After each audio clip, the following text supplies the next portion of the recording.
இன்றைக்கி நம்ம சேனலில் ஒரு ஹெல்த்தியான ரெசிபி கூட தான் வந்திருக்கேன். தண்டுக்கீரையை வச்சு ஒரு சூப்பரான கீரை பொரியல் எப்படி செய்கிறதுந்தாங்க பார்க்க போகிறோம்.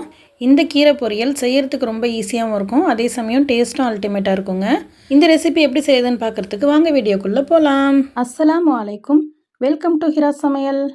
ஃப்ரெண்ட்ஸ், இந்த ரெசிபி செய்கிறதுக்கு ஃபஸ்ட்டு ஸ்டவ்வில் ஒரு பாத்திரத்தை வச்சு அதில் கொஞ்சமாக ஆயில் சேர்த்துக்கோங்க. சேர்த்துட்டு 1/2 டீஸ்பூன் போல் சீரகம் சேர்த்துக்கோங்க. சீரகம் நல்லா பொரிஞ்சதுக்கப்புறம் ஒரு பெரிய சைஸ் வெங்காயம், 10-15 பல் பூண்டு சின்ன சின்னதாக கட் பண்ணி இது கூட சேர்த்துருங்க. கூடவே 2 பச்சை மிளகாய் சேர்த்துக்கோங்க. சேர்த்துட்டு இதை ஒரு தடவை நல்லா வதக்கிக்கலாம். இது லைட்டாக கிளாஸ் பதம் வரணுங்க, அது வரைக்கும் நம்ம வதக்கினா போதும். அதுக்கப்புறமா தண்டுக்கீரையை சின்ன சைஸாக கட் பண்ணி நல்லா கழுவி சுத்தம் பண்ணி எடுத்துருக்கேன். இந்த கீரையை நம்ம வதக்கி வச்சுருக்க வெங்காயத்தை கூட சேர்த்துடலாம். கொஞ்சம் கூட தண்ணி இல்லாமல் எல்லா தண்ணியும் ஃபில்ட்ரு பண்ணிவிட்டு சேர்த்துக்கணும்.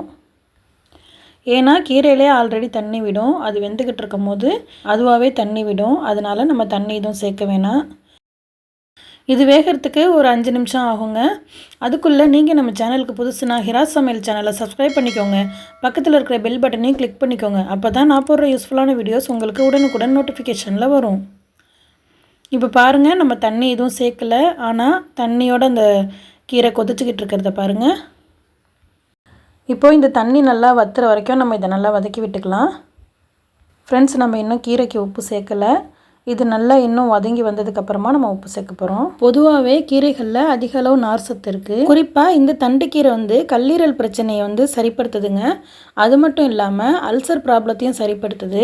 உடம்புல உள்ள தேவையில்லாத நீர் எல்லாத்தையும் வெளியாக்கிறதுக்கு இந்த கீரை நல்லா ஹெல்ப் பண்ணுங்க. இன்னும் நிறைய பெனிஃபிட்ஸ் இருக்குது இந்த கீரையில். அதனால் இதை நம்ம தினமும் சாப்பிட்றது ரொம்ப நல்லது. அட்லீஸ்ட் வாரத்துக்கு 3 தடவையாவது நம்ம இதை சேர்த்துக்கிறது ரொம்ப ரொம்ப நல்லது. இப்போ பாருங்கள், நல்லா 3/4 பாகம் வெந்திருக்கு. இந்த ஸ்டேஜில் நம்ம கீரைக்கு தேவையான அளவு உப்பு சேர்த்துக்கலாம். சேர்த்துட்டு இதை ஒரு தடவை நல்லா கலந்து விட்டுடலாம். இது இனிமேல் 1 நிமிஷம் இருந்தால் போதுங்க, நமக்கு செட் ஆகிடும். அந்த தண்ணி எல்லாம் வற்றி வந்துட்டாலே போதும். ஸ்டவ் ஹை ஃப்ளேமில் வச்சுக்கோங்க. இப்போ அந்த தண்ணி நல்லா வற்றி வந்ததுக்கப்புறம் நம்ம ஸ்டவ் ஆஃப் பண்ணிடலாம்.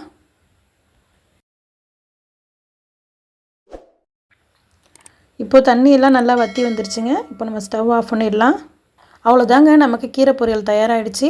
ஃப்ரெண்ட்ஸ், நீங்களும் இந்த ஹெல்த்தியான ரெசிபியை ட்ரை பண்ணி பாருங்கள். பிடிச்சிருந்துச்சுன்னா லைக் பண்ணுங்கள், உங்கள் ஃப்ரெண்ட்ஸ் அண்ட் ஃபேமிலிக்கு ஷேர் பண்ணுங்கள்.